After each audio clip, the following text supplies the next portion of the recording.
কুমিল্লা 14 গ্রাম থেকে R15M এবং একটি KTM বাইক আসছে আজকে আমাদের শপে মাস্টার সার্ভিস করার জন্য। সো হেই হ্যালো গাইস, আসসালামু আলাইকুম। সবাই কেমন আছেন? আশা করছি সবাই ভালো আছেন। আমি মাসুদ আর আপনারা দেখছেন দ্য কুমিল্লা বাইকার্স গ্যালারির আরো নতুন একটি ভিডিও। এই KTM বাইকটা কেনার পর একবারও মাস্টার সার্ভিস বা কোনো ধরনের সার্ভিস করানো হয়নি, আর এই সময়ের মধ্যে কিন্তু বাইকের নানান ধরনের সমস্যা দেখা দিয়েছে। সব থেকে বড় যে সমস্যাটা ছিল, বাইক অন করার পর বাইকের মিটারে কোনো ধরনের আলো বা কোনো কিছুই আসতো না। সো বাইকটা আসার পর বাইকের উপরের কিছু কিছু সমস্যা আমরা খুঁজে বের করি এন্ড এর পরপরই আমরা বাইক মাস্টার সার্ভিসের কাজ শুরু করে দিই। বাইকের চেন স্পকেট দেখলে বোঝা যায় যে বাইকটা কি পরিমাণ চালানো হয়েছে, এবং ব্রেক শুগুলো দেখলে বোঝা যাবে যে বাইকটা কি পরিমাণে ইউজ হয়েছে। বাইকের ব্রেক প্যাড গুলো শেষ হয়ে একদম লোহা পর্যন্ত ক্ষয় হয়ে গিয়েছে। সো KTM ইউজারদের অবগতির জন্য বলে দিচ্ছি, আপনারা যারা ব্রেক প্যাড ও চেন স্পকেটটা নিয়ে চিন্তিত আছেন, KTM এর পার্টস তো মনে হয় বাংলাদেশে পাওয়া যাবে না। সো আপনাদের উদ্দেশ্য করে বলছি, পালসার ডাবল ডিক্সের পেছনের যে ব্রেক শু আছে, পেছনের ব্রেক শু KTM এর লাগানো যাবে। প্লাস হচ্ছে যে চেন স্পকেটটা, ওইটাও পালসার ডাবল ডিক্সের চেন স্পকেট এই KTM ইউজ করা যাবে। এই বাইকের ইন্ডেক্টরটা যখন আমরা ক্লিন করতে যাই, প্রথম এই বাইকের ইন্ডেক্টর দিয়ে খুবই কম তেল বের হতো। ময়লা ও কার্বন জমে ইন্ডেক্টরের ছোট ছোট কিছু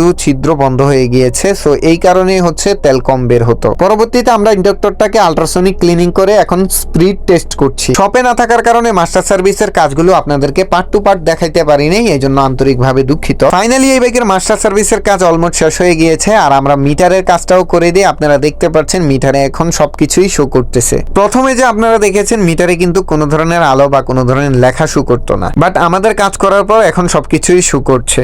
সো ভিডিওটা কেমন লেগেছে একটু কমেন্ট করে জানাবেন। তো আজকের ভিডিও এই পর্যন্তই। সবাই ভালো থাকবেন, সুস্থ থাকবেন, আল্লাহ হাফিজ।